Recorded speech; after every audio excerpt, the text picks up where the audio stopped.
नमस्कार प्रेक्षकांनो, आजच्या भागामध्ये आपण बघूया.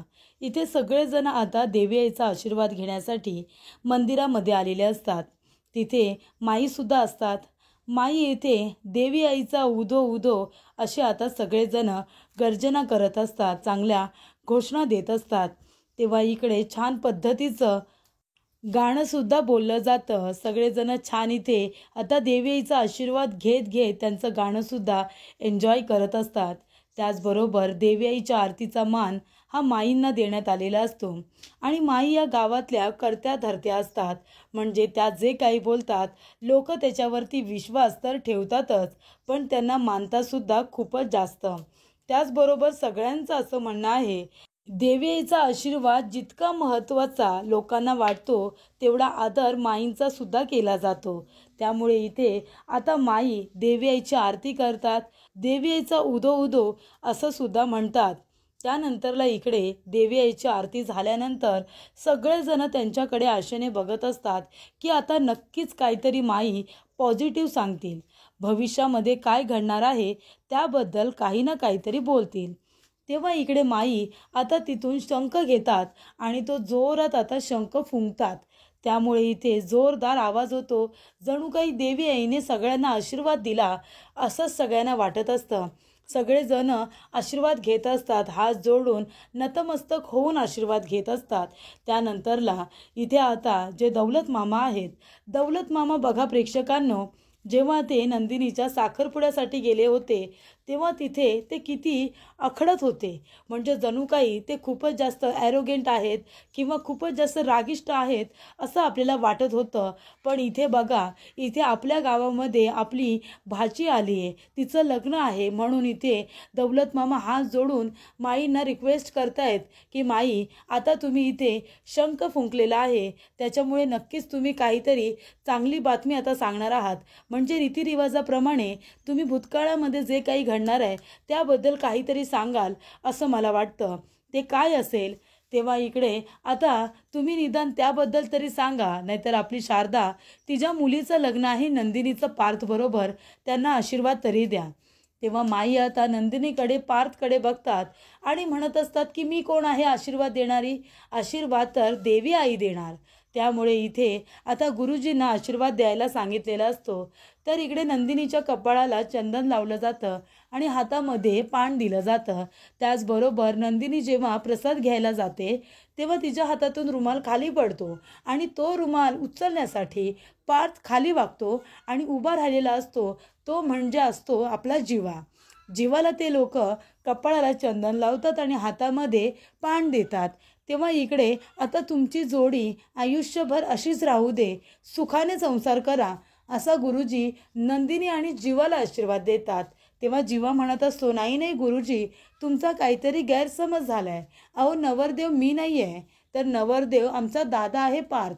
तेव्हा इकडे आता ते पान आणि ते चंदनाचा टिक्का, आता चंदनाचा टिक्का पुसून ते पान तो पारच्या हातामध्ये द्यायला जातो. तेव्हा इकडे माई म्हणत असतात की 1 मिनिट थांब, जे तुझं आहे ते तुला मिळाले आणि जे त्यांचं आहे ते त्यांच्या वाट्याला नक्की येणार. त्याच्यामुळे आता हातातली गोष्ट त्यांना देऊ नका. तेव्हा इकडे आजी म्हणत असतात की जावई बापू, अहो इतकं महत्त्वाचं काम चालू आहे इकडे आणि तुम्ही इकडे तिकडे लक्ष का देताय? कशाला खाली वाकला होतात तुम्ही? तेव्हा इकडे आता पार्थ आणि जीवा दोघेही टेन्शनमध्ये येतात की नक्की चाललंय तरी काय. इकडे आता पार्थ आपल्या मनामध्ये म्हणत असतो की यांना खरंच भविष्यामध्ये जे काही घडणार आहे ते दिसत असेल का? तेव्हा इकडे भविष्य यांना कळत असेल का असं म्हणाल्यानंतर पार्थ जे काही आपल्या मनामध्ये बोलतोय ते सुद्धा तिकडे आता माईंना कळलेलं असतं. तेव्हा माई म्हणत असतात की हो, मला भूतकाळातलं कळतं आणि तुमच्या आयुष्यात काय घडणार आहे हे सुद्धा मला कळतंय. तेव्हा इकडे आता मानिनी येते.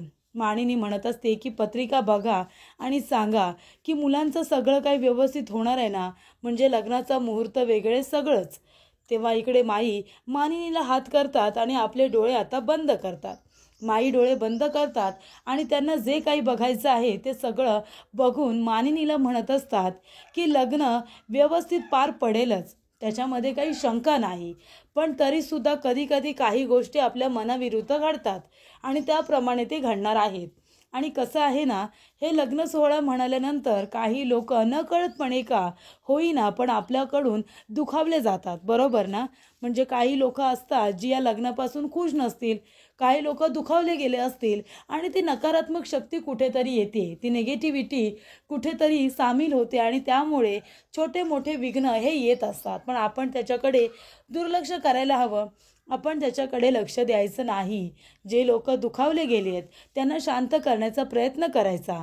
तेव्हा इकडे पार्थ म्हणत असतो की म्हणजे आम्ही नक्की काय करू शकतो? जे लोक दुखावलेत त्यांच्यामुळे आमचं लग्न होणार नाही का?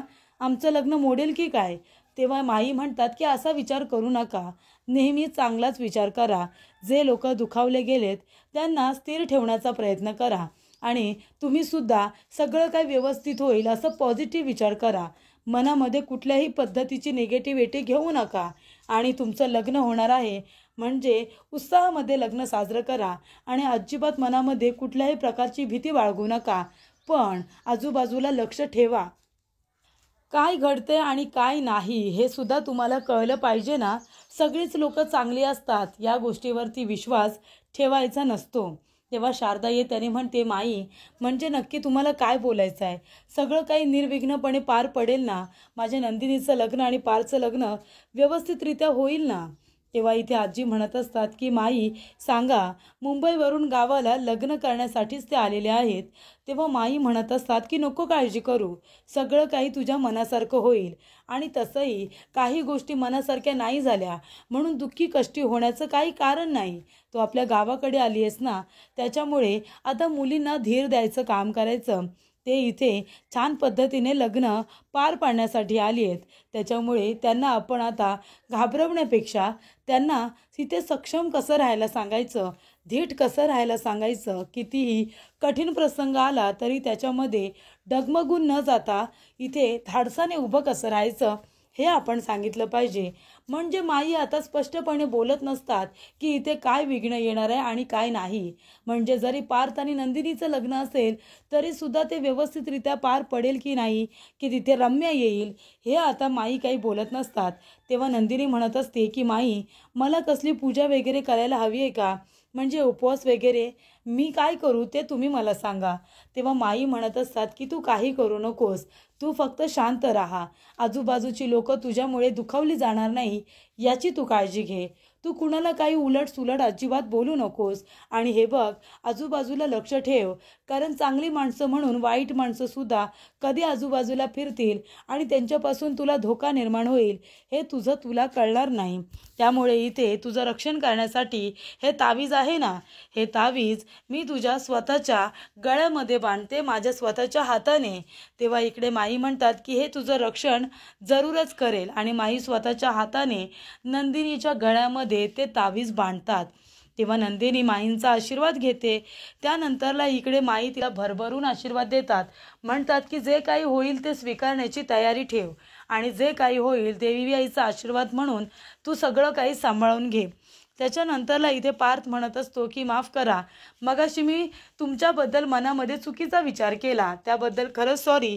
तेव्हा इकडे माई म्हणतात की तू सॉरी म्हणायची गरज नाही आहे आणि माफ मी तुला कधीच केलं आहे. मी तुझ्याबद्दल मनामध्ये राग कशाला ठेवू? तुझ्या मनामध्ये जी शंका आली ती तू बोलून दाखवलीस एवढंच. आणि हे बघ, जे काही तुझं आहे ना ते तुला मिळणारच. मग वेळ उशीर होईल आणि थोडंफार मनाविरुद्ध होईल, पण नशिबाचं जे आहे ते मिळल्याशिवाय राहणार नाही. त्याच्यानंतरला इथे आता माई जात असताना काव्य त्यांना माई अशी हळूच हाक मारते आणि माईंचा आशीर्वाद घेत असते. तेव्हा माई म्हणत असतात की आता एकटी पाया पडतेस पण नंतरला जोडीने शेवटी पाया पडशील. तेव्हा इथे जोडीने शेवटी पाया पडशील असं म्हणाल्यानंतर सगळेजण आता काव्याकडे बघायला लागतात की हा आशीर्वाद तर नंदिनीला द्यायला हवा होता की जोडीने पाया पडाल म्हणून, तो आशीर्वाद काव्याला कसा काय दिला? त्याच्यानंतरला सगळेजण काव्याकडे बघत बसतात. तेव्हा जीवा तिथे येतो. जीवा म्हणत असतो की माई या सगळ्यामध्ये मी काय केलं पाहिजे? तेव्हा माई म्हणत असतात की तू तर एवढंच कर की तुझ्या वाट्याला जरी विष आलं ना तरीसुद्धा ते विष पिऊन तू एकदम स्थिर राहण्याचा प्रयत्न कर. म्हणजे शंभूदेवाच्या वाट्याला सुद्धा विष प्राशन करायची वेळ आली होती आणि त्यांनी ते केलं होतं. त्याच पद्धतीने तुझ्या वाट्याला सुद्धा ती वेळ जर आली तर तू कर असं मला वाटतं. आणि तू जे केलंस ना तर सगळी परिस्थिती व्यवस्थितरित्या सांभाळून घेशील असं सुद्धा मला माहिती आहे आणि ते तू करशील याची खात्री आहे. त्याच्यानंतरला इकडे आता माई जे काही बोलतात ना ते सगळेजण ऐकून आश्चर्यचकित झालेले असतात. त्यांना काही कळतच नाही की नेमकं माईंना बोलायचं काय, सगळं चांगलं होईल ना की वाईट होईल हे माई आता स्पष्ट करून काही सांगत नसतात. फक्त जे काही होईल ते सगळ्यांनी सांभाळून घ्या, जे काही होईल ते सगळ्यांच्या हिताचं असेल, माईंचं फक्त तेवढंच म्हणणं असतं. माई म्हणतात की बरं चला आता सगळेजण चेहरे पाडून असं बघू नका, लग्न करायला आलेत ना मग सगळेजण छान पद्धतीने हसत खेळत हे लग्न व्यवस्थित पार पाडा, आनंदाने लग्न साजरं करा. त्याच्यानंतरला इकडे आता दौलत मामा हात जोडून माईंना म्हणतात की हे आपल्या पार्थ आणि नंदिनीच्या लग्नाची पत्रिका आहे, हा मान स्वीकारा आणि माई लग्नाला याल ना मुलांना आशीर्वाद देण्यासाठी. तेव्हा माई म्हणतात हो मी येईन ना आशीर्वाद देण्यासाठी. आणि नंदिनी आणि पार्थकडे बघतात आणि म्हणतात की मला तर यावंच लागेल. असं म्हणाल्यानंतर आता सगळेजण त्यांच्याकडे खूपच जास्त टेन्शनमध्ये बघत असतात की नक्की माईंना बोलायचं आहे तर नेमकं काय असं त्यांना वाटत असतं. तेव्हा माई जात असताना देवी यायचा उदो उदो असं तर म्हणत असतातच. तेव्हा इथे आता चौघेही उभे राहिलेले असतात. पण नंदिनीच्या बाजूला जीवा आणि इथे पार्थच्या बाजूला काव्या असे चौघे जण उभे राहिलेले असतात. त्यानंतरला प्रेक्षकांनो इथे पार्थ आणि नंदिनी तरीसुद्धा आनंदी राहण्याचा प्रयत्न करत असतात. दोघे जण लग्नासाठी आलेले आहेत आणि हे असं काही ऐकल्यानंतर दोघेही घाबरून गेलेले असतात. पण तरीसुद्धा एकमेकांना आधार देण्याचा आणि हसवण्याचा प्रयत्न करतच असतात. तर आता लग्नाच्या दिवशी सगळेजण एकत्र आलेले आहेत आणि लग्न साजरं होणार आहे म्हणून काही दिवस जीवा आणि काव्या हे दोघे जण सुद्धा एकत्र असणार आहेत असं त्यांना वाटत असतं की पार्थ आणि नंदिनीच्या लग्नानिमित्त आम्हाला सुद्धा एकत्र वेळ घालवायला मिळेल. त्यामुळे काव्य आणि जीवा दोघेही खूप जास्त खुश असतात. त्यानंतरला इथे आता मामी आलेले असतात, सगळेजण वाड्यावरती आलेले असतात आणि मामी पार्थ आणि नंदिनीचं औक्षण करायला येतात. तेव्हा तिथे चिनू आणि मीनू ह्या दोघी जणी मुली आहेत. तेव्हा इकडे आता ऑप्शन करत असताना मानिनीचं लक्ष मुहूर्तमेढकडे जातं आणि ती म्हणते की मुहूर्तमेढ किती छान सजवली आहे. तेव्हा मामी म्हणतात हो ना ही आमच्या चिनू आणि मीनू या दोघांनी सजवलेली आहे. तेव्हा मामी म्हणतात खूपच छान. तेव्हा इकडे आता चिनू आणि मीनू म्हणत असतात की आई आता आम्हाला चिनू आणि मीनू अशी हाक मारू नकोस, आम्ही काय आता लहान राहिलोत का, आम्ही सुद्धा मोठ्या झालो आहोत. तेव्हा इकडे मामी म्हणतात हो ग तुम्ही मोठ्या झाला असाल पण माझ्यासाठी अजून लहानच आहात. तेव्हा इथे चिनू म्हणत असते की माझं नाव चिन्मयी आहे आणि मीनू म्हणते की माझं नाव मीनल आहे असं सांगण्यात आलेलं असतं. त्याचबरोबर इथे चिनू आणि मीनू यांना भेटून खूपच जास्त छान वाटतं. ती म्हणत असते की आता तुम्ही सगळेजण इथे काही दिवस राहाल ना तर आम्हाला सुद्धा सगळ्यांना खूपच जास्त आनंद होईल. तेव्हा मामी म्हणत असतात की बरं सगळ्यांनी आता या, तुम्ही सगळेजण थकून आलात तेव्हा तुम्ही फ्रेश व्हा, तुम्ही कपडे वगैरे चेंज करून घ्या, मी तुमच्या सगळ्यांच्या नाश्त्याची व्यवस्था करते. तर इकडे दौलत मामांनी आपल्या भाचीच्या लग्नाची तयारी उत्तमरित्याने केलेली असते. म्हणजे इथे काहीही कठीण असं ठेवलेलं नसतं त्यांच्यासाठी, खूपच जय्यत तयारी करून ठेवलेली असते. नाश्ता जेवणासाठी कॅटरर्स तिथे बोलावलेलं असतं आणि तिथे कॅटरिंगमध्ये काम करण्यासाठी कोण आलेलं असतं बरं तर नंदिनीला ज्याने प्रपोज केलेला असतो तो दीपकसुद्धा तिथे आलेला असतो. तेव्हा इकडे दीपक म्हणालेला असतो की काहीही झालं तरीसुद्धा नंदिनी आणि पार्थ मी तुमच्या दोघांचं लग्न काही होऊ देणार नाही आहे. नंदिनीचं लग्न होणार पण फक्त माझ्याशीच होणार. त्यानंतरला प्रेक्षकांनो इथे आता सगळ्यांच्या नाश्त्याची पाण्याची व्यवस्था करण्यात आलेली असते. सगळेजण एकत्र जमलेले असतात. तर इकडे मामांचा वाडा खूपच जास्त मोठा असतो, त्याच्यामध्ये सगळेजण सामावलेले असतात. त्याचबरोबर इथे मानिनी म्हणत असते की तुम्ही खूपच जय्यत तयारी केली आहे, किती छान सजावट केली आहे, किती सगळी तयारी उत्तमरित्या करून ठेवलेली आहे खरं सांगते. तेव्हा इकडे आता मामी म्हणत असतात मग काय तर आता एकदा का आपल्या नंदिनीचं लग्न व्यवस्थितरित्या पार पडलं की मग माझ्या मिनलचं सुद्धा लग्न आहे ना, म्हणजे नंतरला माझ्या मिनलचं सुद्धा लग्न होणार आहे म्हणून सुद्धा ही तयारी कामी येणारच आहे. त्याच्यानंतरला मानिनी म्हणते हो का मिनलचं लग्न ठरले. तेव्हा इकडे मामी म्हणतात, हो ना, आमचे जावई संतोष भोसले हे सरकारी अधिकारी आहेत. त्यांचा एवढा मोठा बंगला आहे, खूप जास्त शेती आहे, त्यांच्या घरामध्ये नोकर चाकर बी आहेत. तेव्हा इकडे काव्या म्हणते की आणि आता आपली मीनू पण आहे, बरोबर की नाही.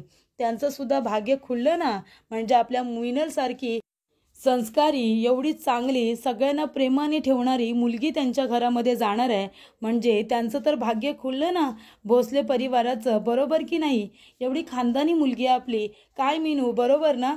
तेव्हा इकडे मिनलसुद्धा आता लाजायला लागते. तेव्हा काव्या म्हणत असते, अरे बघा बघा कशी लाजते आहे, म्हणजे आता नंदिनी ताईचं लग्न झालं की आपल्या मीनूच्या लग्नाला सुद्धा आपण मोकळे, बरोबर की नाही. ती त्यांचं भाग्य उजळवणार. तेव्हा इकडे मामी म्हणत असतात, अगं मीनू तर भाग्य उजळवेल ग, पण तू कुणाचं भाग्य उजळवणार आहेस ते तरी आम्हाला जरा कळू दे. तेव्हा इकडे काव्य आता गप्पच बसते आणि ती खूपच जास्त लाजते सुद्धा प्रेक्षकांनो. आणि तिथे जीवा तर आपला उभा असतोच. जीवा लगेचच तिला खुणावतो आणि डोक्यावरून तो हात फिरवतो आणि काव्याकडे हळूच बघत असतो. तेव्हा इथे काव्यासुद्धा लाजत असते आणि एका बाजूने ती जीवाकडे बघतच असते. त्याचबरोबर इथे आता मामी जे काही बोलतात ते ऐकल्यानंतर काव्य मात्र शांतच झालेली असते. त्यानंतरला सगळेजण म्हणतात की चला चला आता नाश्ता वगैरे काहीतरी करून घ्या, कारण नंतरला वेळ मिळणार नाही आहे, कार्यक्रमांना इथे सुरुवात ही केली जाणार आहे. त्यामुळे इथे आता जीवा आणि काव्या दोघेजण एकमेकांकडे बघतच आता नाश्ता वगैरे करायला निघून जातात. त्याचबरोबर इथे मानिनी आणि शारदा दोघीजणी टेन्शनमध्ये तर असतातच. तेव्हा मानिनी म्हणते, काय झालं शारदा वहिनी, कसलं एवढं टेन्शन घेतलं तुम्ही. तेव्हा शारदा म्हणत असते, काय सांगू मानिनी वहिनी, म्हणजे बघा ना, माई जे काही बोलल्या ना ते मनातून जातच नाही आहे. म्हणजे आपल्या मुलांचं लग्न निर्विघ्नपणे पार पडेल ना, कारण नकळतपणे का होईना काहीतरी माणसं दुखावली गेली तर आहेतच. तेव्हा मानिनी म्हणते, हो ना, म्हणजे माई जे काही बोलतायत ना त्यात तथ्यसुद्धा आहेच. काही माणसं दुखावली गेली आहेत. आता आमची रम्या आणि वसुताईच बघा ना, ह्या लग्नाला अजूनही त्यांनी म्हणजे पूर्णपणे स्वीकारलेलं नाही आहे. त्यांचा विरोधच होता शेवटपर्यंत. तेव्हा मानिनी म्हणते, पण मला असं काय वाटतं, माई जे बोलतात ते अगदी बरोबर आहे. म्हणजे पुढे जे काही घडणार आहे ते त्यांना कळतही असेल, पण काही गोष्टी असतात ना त्या आपल्याला न पटणाऱ्या असतात आणि त्या जर नाही पटल्या आपल्याला तर त्या सोडून द्यायच्या, म्हणजे गोष्टी कशा सोप्या होऊन जातात. तेव्हा इथे शारदा म्हणत असते की तुम्ही बरोबर बोलताय, पण कसं असतं ना, ज्या गोष्टींवरती तुमचा विश्वास नाही आहे म्हणून तुम्ही त्या सोडून द्याल, पण मला त्या गोष्टींचा अनुभव आहे, त्याच्यामुळे सगळ्याच गोष्टी मी सोडून नाही देऊ शकत ना, कारण मला त्याचा प्रत्यय आला आहे, मी अनुभवल्यात. तेव्हा मानिनी म्हणते की हे सुद्धा बरोबरच आहे, पण काही गोष्टी आपण आता देवी आईवरती सोडूया. तेव्हा शारदा म्हणत असते की देवी आई, तुमच्या चरणांशी फक्त माझी एकच प्रार्थना आहे की आता या लग्नामध्ये कुठल्याही प्रकारचं विघ्न येऊ देऊ नका. निर्विघ्नपणे माझ्या नंदिनीचं आणि पार्थचं लग्न पार पडू द्या, असं इकडे शारदा म्हणत असतेच. आणि दाराकडे लक्ष जातं तर इथे दाराकडे आता आलेली असते ती म्हणजे रम्या आणि त्याचबरोबर वसुआत्या. या दोघांना बघितल्यानंतर मानिनी आणि शारदा या दोघींना खूप मोठा धक्का तर बसतोच, पण त्याचबरोबर तिथे आता आलेले असतात ते म्हणजे नंदिनी, त्याचबरोबर पार्थ आणि घरातले सगळेच त्या दोघींना बघून खूपच जास्त टेन्शनमध्ये येतात. इकडे तर नंदिनी पूर्णपणे घाबरलेली असते. ती आता रम्याला बघते तेव्हा रम्याचा तो आक्रोशलेला चेहरा ती बघून खूपच जास्त घाबरते. तर पुढील भागामध्ये आपण बघूया प्रेक्षकांनो, रम्याने हातामध्ये चाकू आणलेला असतो आणि तो चाकू ती आता नंदिनीला दाखवते आणि नंदिनीला पकडते आणि म्हणते, काय ग ए, तुला इतकं सांगून सुद्धा तुला कळलं नाही का, तुझी हिंमत कशी झाली हा माझ्या पार्थ बरोबर लग्न करायची, कशी हिंमत झाली तुझी. तेव्हा इकडे रम्या नंदिनीला मारण्याचा डाव रचलेला असतो आणि तो डाव ती पूर्ण करत असते. ती तिच्या पोटामध्ये आता चाकू मारते. तेव्हा इथे नंदिनीला ती मारण्याच्या हेतूने तिथे रागाच्या भरामध्ये आलेली असते आणि तिचा खून केल्यानंतर इथे सगळेजण आता खूपच जास्त घाबरतात. रम्या एवढी कशी काय वाईट निघाली, रम्याने नंदिनीला मारताना थोडासुद्धा विचार कसा नाही केला. तेव्हा इथे आता पार्थ काव्या, जीवा, घरातले सगळेच खूपच जास्त घाबरलेले असतात. रम्या इथे चांगल्या हेतूने आली असं सगळ्यांना वाटत असतानाच तिने जो काही पराक्रम केलेला असतो त्यामुळे सगळेजण खूपच जास्त घाबरून जातात. नंदिनीला मारल्यानंतर सगळेजण तिच्यावरती इतके चिडलेले असतात, पण इथे रम्या खूप एवढं सगळं करून सुद्धा तिने जे काही चुकीचं केलंय त्याचं तिला काहीही वाटत नाही.